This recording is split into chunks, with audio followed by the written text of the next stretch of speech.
많은 사람들이 사실 오해하는 게 하나 있어요. 흑인 노예들을 서양 사람들이 많이 잡아가잖아요. 네. 그러면 우리가 생각했을 때 노예를 어떻게 잡았을 것 같아요? 전쟁을 통해 가지고. 그래가지고 막 백인들이 이 안에까지 들어가가지고 네. 막 잡아왔을 것 같죠. 네. 그러진 않았어요. 바닷가에 있으면 네. 흑인들끼리 잡아가지고 어? 옵니다.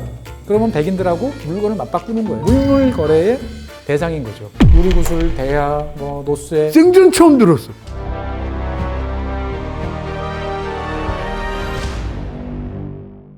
정영돈의 제목 없음 TV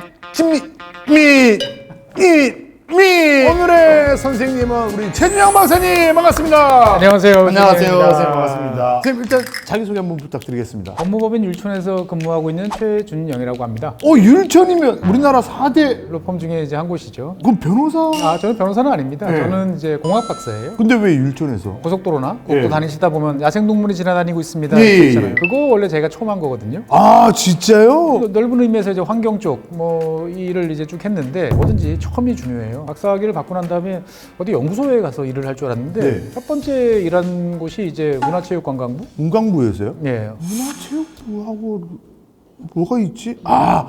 그럴 수 있겠다. 체육관을 어디다 지으면 좋은지. 뭐 비슷해요. 그 당시 이제 뭐 지금 한 20년 됐죠 벌써. 관광 레저 도시라고 그래가지고 네, 골프장 도시를 만들어 보겠다. 뭐 이런 이야기가 이제 2000년대 초반에 좀 있었어요. 골프장을 만들려면 땅이 많이 필요한데 네. 땅이 많이 있는 곳을 뒤지다 보니까 여기는 이미 주인공들이 다 있어요. 주로 이제 철새들. 여기를 잘 보존해서 이제 철새들이 잘 지내도록 하는 게 중요합니다. 라고 이제 하던 입장이었는데 갑자기 이제 입장이 바뀐 거죠. 이 정도는 괜찮아요. 철새들 뭐 별 문제 없을 수도 있어요. 보면은 좀 인간적으로 좀 고뇌가 있을 수 있습니다.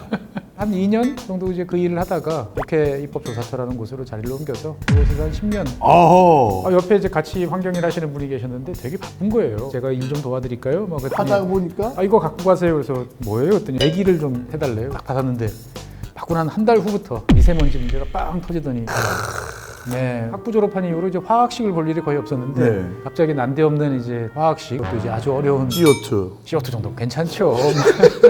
제가 아는 가장 어려운 화학식을 얘기했습니다. 분명히 눈에 안 보이는 기체들인데 기체들끼리 붙으면 갑자기 저 하늘에서 갑자기 미세먼지가 되는 거예요.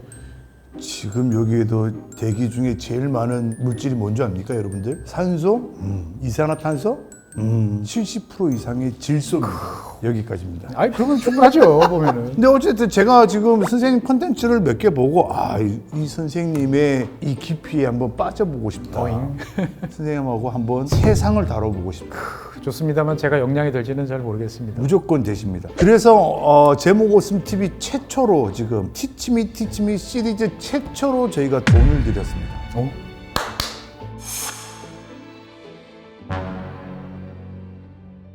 세계 지도를 큰 투자하셨군요. 이거 진짜 역대급 투자입니다. 드디어. 지금 이 세계 지도를 좀 이렇게 펼쳐놓고 선생님과 한번 예. 대화를 나눠볼까 합니다. 역사부터 요즘 뭐 이슈인 기후, 네. 전쟁 뭐 이런 거 다 가능하신 거잖아요. 가능은 합니다만 네. 특별하게 잘하는 건 별로 없어요. 저희는 깊게 파고 들어가는 거 안 좋아합니다.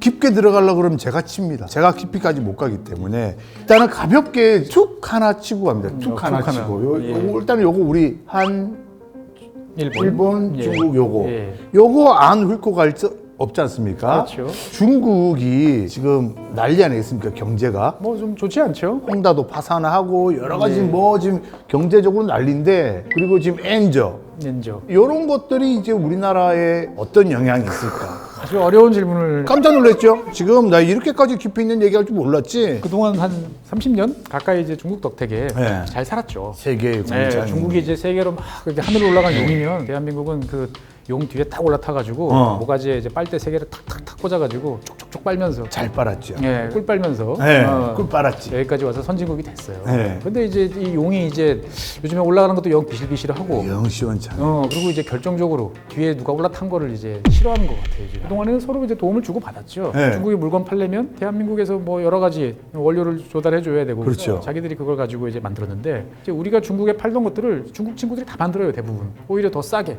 더 많이. 그러다 보니까 이제 작년에도 우리가 몇십 년 만에 처음으로 중국한테 무역 수지 적자를 본 거예요. 많이 볼 때는 중국한테 막 300억 달러, 뭐 250억 달러 이렇게 엄청난 이제 무역 흑자를 봤는데 네. 중국이 이제 대한민국 너희들 거 이제 없어도 우리끼리 잘 만들어 손절 친 거예요? 손절을 치는 거죠. 이제 네. 그러면은. 양아치네. 양아치라기보다는 이제 자기들이 이제 굳이 한국제를 사보는 것보다 자기들이 만드는 게 더 싸다. 싸니까. 품질도 괜찮아. 그러니까 우리도 옛날에는 다 일본에서 수입해오고 우리 어릴 때라고 하지 마세요, 선생님. 아니 뭐 같은 70년대생 아니, 아니신가요? 그래도 선생님 70년대 초반이랑 후반은 완전히 아유, 세대가 완전 다르죠. 왜 그러십니까? 또 보면 섭섭하게. 선생님은 서울의 봄을 겪으신 분 아니에요.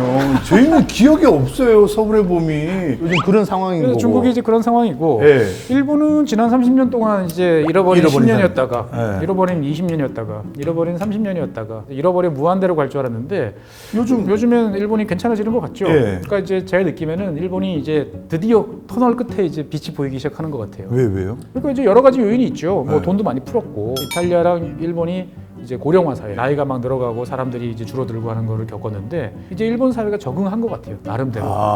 그러면서 이제 이빨도 많이 빠졌죠. 옛날에는 막 미국을 위협하는 경제 대국. 그런 얘기 많았죠. 이제는 그냥 조용한 이제 할아버지가 됐죠. 어쨌든 그래도 옛날에 잘 살던 게 있으니까 이제 바닥을 딱 치고 이제 조금씩 올라오는 것 같아요. 보면 우리 입장에서 봤을 때는 그동안에 우리가 익숙하던 거, 중국은 우리가 돈 벌어오는 아주 좋은 시장. 근데 진짜 무역 적자 났다고 막 네. 기사 뜨고 막 이래가지고. 그러니까 이제 대한민국은 야씨 그러면 우리 돈 어디서 벌어와야 돼? 그러니까. 이런 이제 고민을 많이 하는데 대한민국이라는 나라가 참 재밌는 게 네. 절묘하게 또 말을 잘 갈아타요. 인도로 갈아탔나? 미국으로 갈아탔죠. 미국이 20년 만에 우리나라 최대의 이제 교역 상대국으로 다시 올라온 거죠. 근데 지금 이제 올해 미국이 또 총선이 예. 있잖아요. 대선이 대선이 있잖아요. 있죠. 만약에 트럼프가 된다. 버라이어티 하죠. 난 대통령 다시 되면 이거 할 거야 라고 내놓는 공약이 한 43가지 정도 있어요. 많죠. 그걸 어떻게 다 기억하세요? 얼마 전에 방송 찍었으니까 기억하죠. 기억나는 게 한 2가지가 있어요. 네. 트럼프라는 사람이 되게 이렇게 막 뻥치고 막 이렇게 과장되고 하는 사람인 것 같지만 나름대로 보면은 알 건 또 다 안다. 사업가 출신이니까. 네. 네. 그 중에 공약이 제가 제일 인상적이었던 게 미국을 세계에서 에너지 가격과 전기 요금이 가장 싼 나라로 만들어주겠다. 그러니까 이제 미국은 뭐 지금 세계에서 LNG 가스도 제일 많이 수출하고 제일 많이 수출하고. 석유도 원유도 제일 많이 네. 채굴하는 나라가 미국이에요. 네. 그러니까 에너지가 넘치는데 사실 뭐 미국은 풍력도 그다음에 태양광도 다 이게 세계 진짜 너무해 얘네들은. 그러니까 세상에 신이 있으면 공평치 않다니까요. 그러니까 너무 다 가졌어 얘네들은. 땅 속에서는 막 가스랑 석유랑 네. 막 나오지. 그 위에서는 바람 잘 불고 태평 내리지. 너무해 얘네들. 근데 거기서 트럼프가 이 양반이 또 한 칼 있구나 싶은 거예요. 야, 유럽은 2008년 이전까지는 EU가 미국보다 경제 규모가 더 컸어. 그렇죠. 근데 지금은 미국이 EU보다 경제 규모가 한 30% 가까이 커. 그 이유가 뭐라고 생각해? 트럼프 대통령 그렇게 얘기하더라고요. 내가 생각했을 때는 그거는 에너지 요금 차이야. 미국은 저렴한 에너지 가격, 뭐 셰일가스, 셰일오일 이런 걸 통해 가지고 산업이 막 성장할 수 있도록 했는데 유럽 업체들은 이제 높은 전기 요금, 높은 에너지 가격 때문에 힘들어. 그 차이가 한 10년 되니까 이렇게 차이가 났다라는 이야기 하나. 네. 그다음에 미래는 다 인공지능이잖아. AI 하는데 뭐가 들어가나요? 전기. 예, 어마어마한 양의 전기가 들어가요. 그렇지. 얘네들은 넘쳐나네. 여기는 넘쳐나고 네. 유럽은 비싸가지고 그 전기 요금 내느라고 힘들어. 그러면은 누가 더 AI를 발전시킬 수 있겠어요? 네. 미래가 AI라며. 그러면 AI의 파워는 결국 파워. 그거를 나는 많이 싸게 해서 미국을 발전시키겠다. 두 번째는 이제 새롭게 이제 아메리칸 아카데미라는 걸 만들어가지고 모든 미국 국민들이 세계 최고의 대학 교육을 무료로 받을 수 있도록 해주겠다. 화끈하긴 하네. 화끈하긴 하는데 되고 나면 전 세계가 이제 혼란스럽고 우리나라 같은 경우도 미국에 지금 보조금 준다고 그래서 많은 업체들이 들어갔다가 2차 전지 지금 투자해서 몇십억 달러씩 투자하고 있는데 보조금 받을 수 있을까? 뭐 이런 걱정도 많이 하고 있어요. 트럼프가 되면. 예. 네. 제가 지금 이렇게 가볍게 이렇게 지금 한중일 특조했는데 지금 여기 살짝 굵고 왔어요. 네. 여러분들 보셨죠? 우리 최준영 박사님께서의 이 깊이 툭 던지면 이 정도 지금 이거 한 바퀴 지구 한 바퀴 도는 거 순식간입니다. 집중하시길 바라겠습니다. 근데 제가 처음에 좀 궁금한 거는 사실 이게 세계 지도를 네. 왜 지금 제가 준비해 달라 그랬냐면 네. 좀 이렇게 뭉뚱그려서 좀 보고 싶었어요. 어떻게? 애초에 보면 네. 요렇게 강대국이 있었잖아요. 예. 요렇게 예. 요렇게가 있었고 여기 인도 옛날에 이제 예. 그렇죠. 예. 여기하고 지금 여기 중동 지역이죠 보면은 터키하고 예, 여기 이제 예. 페르시아 요렇게 예. 뭐 요렇게가 있었을 텐데 권력의 흐름을 좀 이해하고 싶어요. 어떻게 해서 이렇게 지구가 이렇게 미국까지 왔는지 흐름이 네. 그거 한번 짚어주실 수 있나요? 운명을 보면 예. 이제 동시다발적으로 비슷한 시기에 여기저기서 농사 영농 활동이 시작됐죠. 네. 그래서 우리가 뭐 옛날 세계사 시간에 배웠잖아요. 세계 문명 발상지, 인더스강 유역, 네. 유프라테스강, 뭐 티그리스강 뭐 이러잖아요. 아, 이거 예. 교수님 모르실 것 같은데. 어떤? 그 4대 문명 예. 그 진짜게요, 가짜게요? 진짜 아닙니까? 아, 70년대 초반 분들은 그렇게 알고 계시는구나. 그 4대 문명이 네. 중국의 문명의 학자가 네네. 황하 문명을 알리기, 자국의 그거를 알리기 위해서 4대 문명을 만들었더라고요. 세트로 만들었다. 세트로 만들었더라고요. 그게 아직 뭐 일본으로 가서 예. 일본에서 다시 이렇게 왔더라고요. 뭐 그런 게 종종 있긴 해요. 몰랐지, 일본식으로. 몰랐지? 저는 몰랐는데.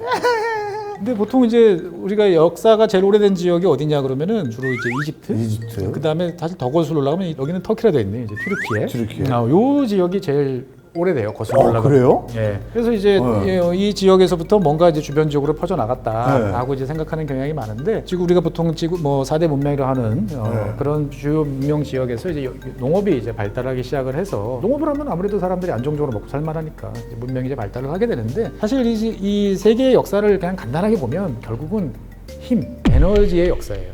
뭐 한 3,000년 전 이렇게 생각해 보면 사람들이 뭔가를 할 수 있는 힘이라는 것들은 결국 사람밖에 없어요. 큰 내가 탑을 쌓는다, 뭐 피라미드를 놓겠다. 그러면 거기 뭐 기계가 있겠어요, 뭐가 있겠어요. 그러니까 이제 그 당시에는 사람 머릿수가 많은 동네가 무조건 장땡. 그러니까 사람 머릿수가 많으려면 결국은 식량이 있어야 되고, 식량이 있어야 되면 농사를 지을 수 있어야 되고, 농사를 지으려면 지금이야 이제 저 강 주변에 이제 물 잘 되는 그런 넓은 평야가 좋지만 이때만 해도 농경 기술이 그렇게 안 좋았기 때문에 약간 물 빠짐이 좋은, 약간 반건조한 지역.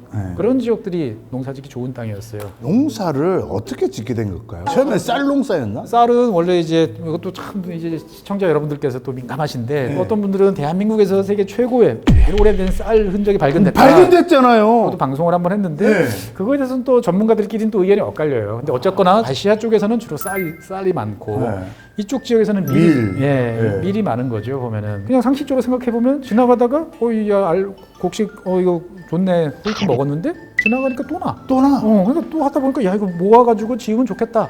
이렇게 해서 되지 않았을까. 그러면서 이제 문명이 점점 발전됐다라는 이야기도 있고 또 재밌는 썰 중에는 사람들이 저 곡식을 가지고 그냥 먹은 게 아니고 술을 만드는 법을 알게 됐다는 거죠. 이제 보면. 그래가지고 술을 만들려고 이것저것 시도를 하다 보니까 이런 게 많아야 이제 된다. 그래서 술 먹으려고 술 나눠줍니다. 그러니까 이제 신전에 모여가지고 그러면서 사람들이 뭐 도시 생활이 시작됐다. 여러 가지 썰이 있는데 처음에는 그렇게 해서 머리수가 많은 동네. 그러니까 노예가 많은 제국이 이거였잖아요. 그러니까 옛날에 로마 제국 같은 경우는 전쟁에서 뭐 하나요? 이기면 다 싹 잡아가지고 노예로 하잖아요. 그러니까 이제 검투사. 글래디에이터.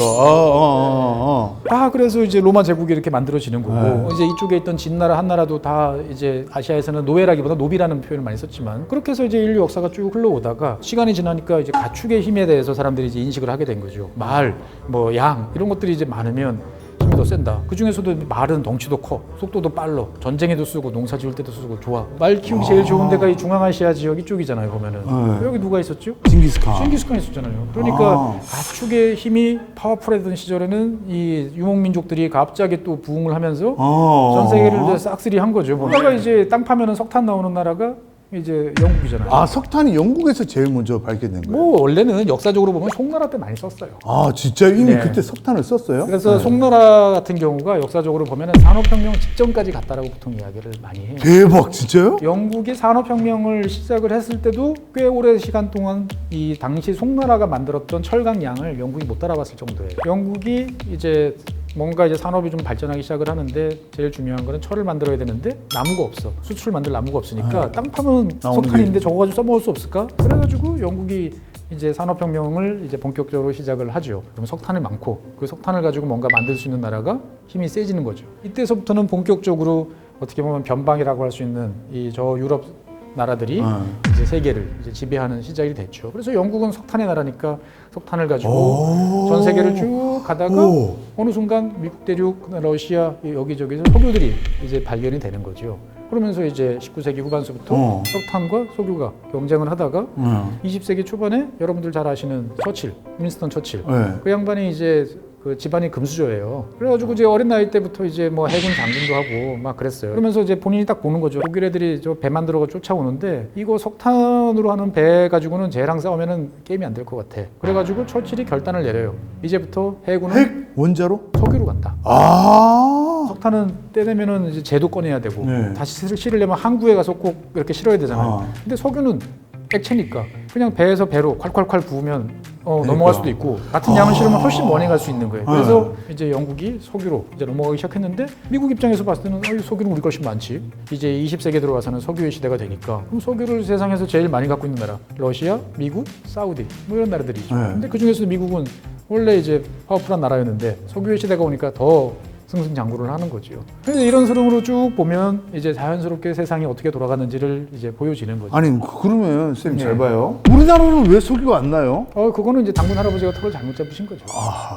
제가 여러 번 이제 방송에 나와서 당군 할아버지 때문에 책임론을 제기를 하긴 했지만 여기서 말씀드리는데 당군 할아버지는 사실 책임이 없어요. 저도 듣기로는 당군 할아버지가 이쪽에 네. 터 잡으셨다고 알고 있었거든요. 맞습니다. 예, 이 지역에서는 이제 20세기 중반서부터 석유가 펑펑 터져 나옵니다. 후손들이 그거를 이제 못 지키고 밀려가지고 여기까지 이제 온 거지요. 사실 이 지역은 당시에 일본이 다 점령하고 있었어요, 만주는. 맞아요. 예. 예. 근데 이제 자기들은 저 중국 남쪽으로 가서 전쟁을 해야 되는데 당시 일본은 석유를 다 미국에서 수입을 해왔는데 미국이 석유를 끊어.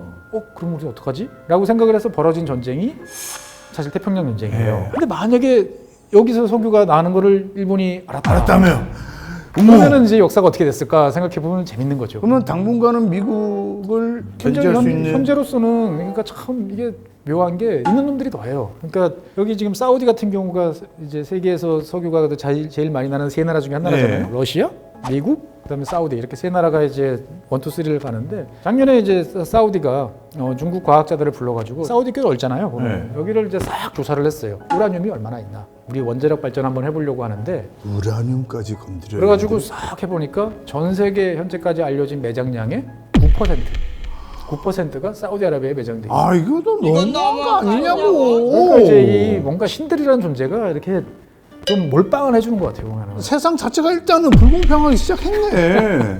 그러니까 이제 사우디 같은 경우는 땅 파면 석유 나와. 주변에는 우라늄까지 있어. 그다음에 그 위에는 세계에서 가장 뜨거운 햇살이 마구마구 내려쬐죠. 태양광 패널만 쫙 깔면 선생님 얘기 듣다 보니까 약간 또 울컥하시죠 보면은. 화가 나네.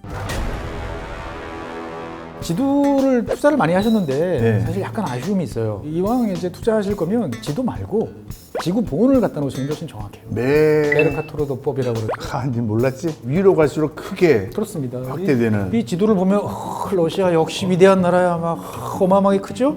아프리카 지금 52개 나라가 있지만 이렇게 묶어봐야 러시아 해면 요만큼밖에 안 돼 라고 하는데 네? 실제로 따지면 요만큼 한 중간만 하더라고요. 아프리카 절반쯤 됩니다. 이 지도 도법상 적도 근처에 있는 것들은 정확해요. 면적이. 위로 갈수록 무한대로 커지는 거죠. 그러니까 이제 대표적인 그린란드. 지도만 보면은 그린란드가 오스트레일리아보다 훨씬 큰 섬이 돼야 되는데 오스트레일리아보다 작죠. 그렇죠. 예. 니네 그거 아나? 그린란드보다 크면 대륙이고 그린란드보다 작으면 섬이다. 맞죠, 쌤? 보통 그렇게 이야기를 합니다. 이 지도를 보면 또 재밌는 곳들이 몇 개 보이죠. 보면은 예. 아침 딱 눈에 띄는 데가 여기 바누아투라는 화산. 지진 지금. 잘 나는 데예요. 이거는 이제 그냥 그 경험치예요. 경험치. 아무 이런 근거는 없는데 여기서 지진이 나면은 꼭 한 2주 정도 지나면 일본에서 지진이 나요. 신기하죠. 브레골이라고 그래서 이렇게 연결돼 있는데 너무 멀잖아. 모으는데 이게 먼저 서로 영향을 주고 받는다라는 생각이 들어요. 몇 년 전부터 제가 유심히 보는데 요번에도 보면은 이번에 노토반도 지진 났잖아요. 크게 그 났죠. 한 2주 전에 이 바누아투 지역에서 규모 한 7 정도의 지진이 났어요. 6.5. 진짜요? 네. 좀 아시는 분들이 일본에 지진 나는 거 아니야? 라고 했는데 어머, 나 지금 소름 돋았어. 지금 보세요. 우와. 그러니까 보면 세상에 일이 이제 그렇게 연결이 돼 있는 그런 지역들이 이제 되게 많은 거죠. 쌤이 가본 나라 중에 제일 재밌는 나라는 어디예요? 좋은 의미에서 재밌고 좋았던 행복했던 나라는 노르웨이였어요. 노르웨이. 예, 보통 대한민국 분들은 이제 노르웨이 가면 노르웨이 잘 여행 안 가세요. 직항이 없으니까. 직항도 직항이지만 비싸. 정말 비싸요. 요 이제 서쪽에 보면은 여기 이제 보면 보이네요. 베르겐이라고 겨울왕국 배경이 요 베르겐 쪽에서 요 대서양 쪽으로 열려 있는 이쪽을 따라 쭉 가면 정말 어마어마한 어마어마한 피조류들이 계속 있어요. 제가 제일 기억나는 거는 같이 이제 그때 출장으로 이제 갔다가 이제 주말 사기 여행을 하는데 도시를 딱 벗어나니까 이분들이 난 운전 못해. 왜냐면 이 길이 왕복 1차로인 데가 많아요. 왕복 1차로요? 네, 왕복 1차로. 딱 가는데 저쪽에서 이제 갑자기 45인승 버스가 딱 오는 거예요. 그러면 이제 옆에 보면은 약간 이렇게 홈이 있어요. 거기에 내가 딱 가면 되는데 이렇게 보면 저 천길 낭떠러지예요. 머릿속에는 알아요. 내가 핸들을 이렇게 반 바퀴 정도 해가지고 여기 딱 가주면 버스가 이렇게 싹 지나갈 수 있어. 근데 첫날은 이게 핸들이 안 돌아가더라고. 오씨.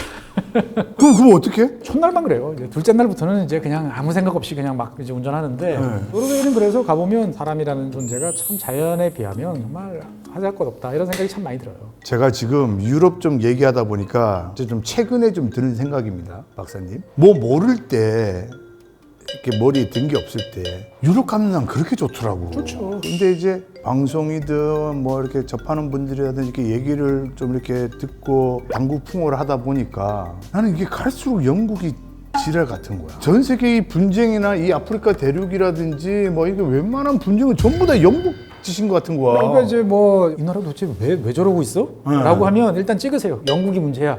라고 찍으면 제 경험상 한 3분의 2는 맞아요. 그러니까 사실 저는 지금도 이스라엘 하마스 네, 맞습니다. 전쟁도 가자 예, 예. 지역도 예. 이게 사실 그 영국의 그 벨푸어 선언 예. 때문에 그렇죠. 생긴 거 맞죠? 뭐 영국이 한 3중 플레이를 했죠. 그러니까 나는 이 영국이 너무 열받는 거예요. 네. 그러니까 지금 영국이 크게 지금 분탕질 해놓은 지역들이 아프리카랑 또 어디가 좀 있을까요? 뭐 이제 여러분들 웬만한 데는 다 아실 거고 네. 이제 재밌는 나라 한번 이야기를 해볼까요?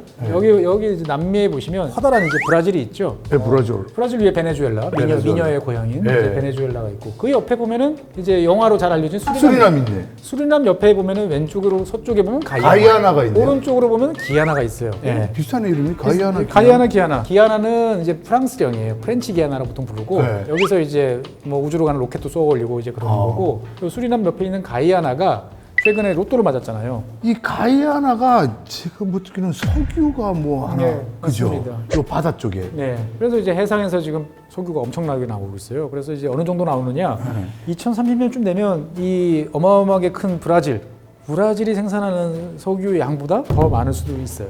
이 조그만 나라에서 네. 여기는 영국 식민지였어요. 그래가지고 이 가이아나라는 나라의 정치를 보면 네. 원래 아메리카 여기 남아메리카에 이제 인디오들이 있었을 네. 거예요. 없어요. 이 지역은. 그러면 누가 있냐? 옛날 노예로 잡혀온 흑인들. 네. 그 다음에 인도 사람들을 따라 들어왔던 인도인들. 가이아나에 지금. 네. 그래서 네. 양대 세력이 인도 정당, 흑인 정당, 양 정당이 티격태격하면서 싸우고 있어요. 네. 그 어떻게 보면은 주인 없는 동네에 네. 객들이 들어와가지고 지금 뭐. 그래서 인도 사람들이 여기에도 있고요. 네. 그다음에 이제 남아프리카 공화국 같은 경우도 인도양 동쪽은 다 인도 사람들이에요. 아 진짜요? 영국이 네. 이 지역을 이제 많이 통치를 하면서 영국 사람들 따라가지고 다 인도 사람들이 이제 움직였던 거죠 보면은. 아. 그래서 여러분들 잘 아시는 이제 간디. 예. 간디 같은 경우가 원래 변호사였잖아요. 영국에 가서 이제 그 변호사 자격증을 딴. 그러면 이제 처음부터 영국에 가서 공부를 한 다음에 바로 인도에 들어와서 독립운동을 했냐? 아니에요. 원래 여기 남아공에 있었어요. 남아공에서 활동을 했는데 네. 거기서 차별받는 인도 동포들을 보면서 분개해서 아. 네. 그러면서 이제 의식이 깨고 그러면서 고국에 돌아와서 이제 독립운동을 본격적으로 전개를 한 거죠. 보면. 네. 근데 제가 이게 세계 뜯어보면서 늘 궁금했는데 예. 아프리카는 이게 다른 나라들처럼 막 이렇게 돼 있지가 않고 예. 얘네들은 좀 뭔가 반듯반듯하잖아요. 이게 뭔가 좀 이유가 있다고 들었었거든요. 예, 원래 이 아프리카는 16세기 정도부터 유럽 사람들이 깔짝깔짝 됩니다 보면 네. 주로 다 해안가에서 왔다 갔다 해요. 그래서 많은 사람들이 사실 오해하는 게 하나 있어요. 흑인 노예들을 이제 이 서양 사람들이 많이 잡아가잖아요. 네. 그러면 우리가 생각했을 때 노예를 어떻게 잡았을 것 같아요? 전쟁을 통해 가지고. 그래가지고 막 백인들이 이 안에까지 들어가가지고 네. 막 잡아왔을 것 같죠. 네. 그러진 않았어요. 바닷가에 있으면 네. 흑인들끼리 잡아가지고 옵니다. 그러면 백인들하고 물건을 맞바꾸는 거예요. 물물 거래의 대상인 거죠. 그러니까 예를 들면 여기 이제 보면 가나 같은 나라. 하나에 있는 흑인 지배층들이 가난한 흑인들을 잡아가지고 예를 들면 프랑스에 있는 물건이랑 바꾸는 거예요? 그렇죠. 유리구슬, 대야, 뭐 노쇠, 뭐 이런 것들. 나중에는 총도 있고 거울도 있고 뭐 이러는 거죠. 생전 처음 들었어. 그러니까 아프리카 국가들이 그냥 뭐 평화롭게 살았다 이건 아니에요. 자기들끼리 수많은 전쟁도 하고 힘센 왕국도 있었고 유럽에 보면은 많은 옛날 로마 시절에도 보면은 카르타고 로마랑 전쟁에서 지면 다 노예됐잖아요. 그럼 노예들이 생긴 거예요. 원래부터 이 아프리카에서는 주로 노예들을 어디다 팔았냐면은 이쪽 중동 쪽에다. 중동 쪽에다 팔았어요. 그런데 이제 우리도 있어, 우리도 좀 사줘라고 하니까 일본 여기 유럽인들이 와가지고 이거랑 바꾸자라고 하니까 이제 바꾸기 시작을 한 거고 유럽 사람들이 처음에는 그러다 보니까 다 해안가에서만 깔짝깔짝 하다가 이제 19세기 들어오면서부터 본격적으로 이제 유럽 사람들이 말하는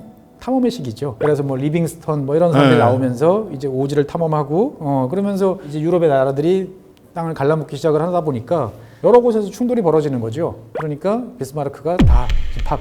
야, 괜히 머나먼 아프리카 대륙에서 왜 싸우냐. 이렇게 나눠 먹자. 나누자. 그리고 사실 아프리카뿐만 아니고 이 사람들을 가지고 어디를 갔죠? 여기 카리브해를 갔죠. 지금은 세계에서 제일 중요한 자원이 뭐죠? 석유잖아요. 석유죠. 근데 19세기만 해도 유럽 사람들의 제일 부의 핵심 원천 자원은 석탄? 설탕. 되게 비슷했네요. 설탕에 대한 수요가 어마어마하니까 설탕을 재배를 하기 위해서 여러 지역들을 돌아다니는데 제일 좋은 지역이 저 카리브해인데 이 카리브해 지역은 예나 지금이나 황열병 저 지역에 가려면 황열병 예방주사 맞고 가야 되잖아요. 그러니까 백인들 가면 그냥 픽픽 쓰러져 죽는 거죠. 그러니까 노예를 잡아가지고 이제 저쪽에 가서 설탕. 그럼 여기 원래 살던 사람들은? 이미 다 죽었죠. 유럽 사람들 처음에 왔을 때 유럽 사람들이 처음에 들어왔던 지역이 이 지역이잖아요. 처음에 들어왔을 때는 유럽 사람들은 아시아 사람들처럼 이제 그 온갖 병균들이 많았던 거죠. 그러니까 이제 그 병을 다 죽었어? 인디오들은 이쪽 카리브해에서는 거의 전멸했고 남아 있는 지역이 지금 이제 이쪽 이 안데스 산맥 지역. 그래서 이제 페루나 이제 이쪽 지역이 이제 인디오 비중이 뭐 볼리비아나 이런 나라들이 그래도 지금 꽤 높은 편이고 나머지 지역들은 이제 없죠. 그래서 대표적으로 이제 이 남미에서 가장 하얀 나라. 그러면 저번에 월드컵 우승한 나라. 아르헨티나? 아르헨티나. 아르헨티나는 백인 국가예요. 브라질은 아니잖아요. 우리가 딱 생각해봐도 브라질 축구팀 생각해보면 피부색이 다양하잖아요. 아르헨티나 딱 떠올려 보면 거의 비슷해요. 다 백인이에요. 아르헨티나, 우루과이 이쪽은 그렇습니다. 다 왜 그렇지? 그러니까 여기는 백인이 살기 괜찮은 기후예요. 따뜻하고 살기 좋고. 물론 이제 여기서도 그래서 남아있던 이제 인디오들을 이제 뭐 학살하고 쫓아내곤 하긴 했으나 기본적으로 원래 임금을 또 낮았고 백인들이 아르헨티나에 이제 집중적으로 살았던 거죠 보면은. 남미 여행하시는 분들이 이제 아르헨티나 가면 별로 기분 안 좋은 경험을 많이 하신다고 그래요. 왜요? 차별이죠. 아시아인들에 대한 유색인종에 대한 차별. 자기들이 잘났다고 하는. 그러니까 내가 이게 너무 열이 받는 거야 이게. 그리고 나는 더 열받는 게 반성이 없다는 게 더 열이 받아요. 그렇죠. 지금까지 세계 질서 여러분들이 잘 아실 만한 세계 질서는 미국과 영국, 프랑스 그런 유럽, 서유럽 국가들이 주도가 돼서 만드는 글로벌 질서죠. 질서 하나면 편해요. 그냥 그 질서에 맞춰 살면 되는 거잖아요. 그런데 이제 이 많은 나라들이 이제 경제적으로 그다음에 이제 인식 이런 것들이 이제 지난 100년간 많이 성장을 했죠. 그러면서 이제 왜 우리가 너희들 만든 질서에 따라 살아야 돼? 라고 그러면서 이제 글로벌 사우스라고 그러죠. 주로 이 남쪽 지역에 있는 많은 나라들, 뭐 미국이나 이제 이 유럽 지역, 그다음에 러시아, 뭐 이런 나라들을 제외한 대부분의 나라들은 이제 글로벌 사우스라고 분류되는데 이 나라들끼리 모여서 우리들끼리 새로운 질서를 만들자라고 이야기를 많이 하고 이 친구들을 이제 잘 다독다독거려서 모으고 있는 친구가 한국이죠.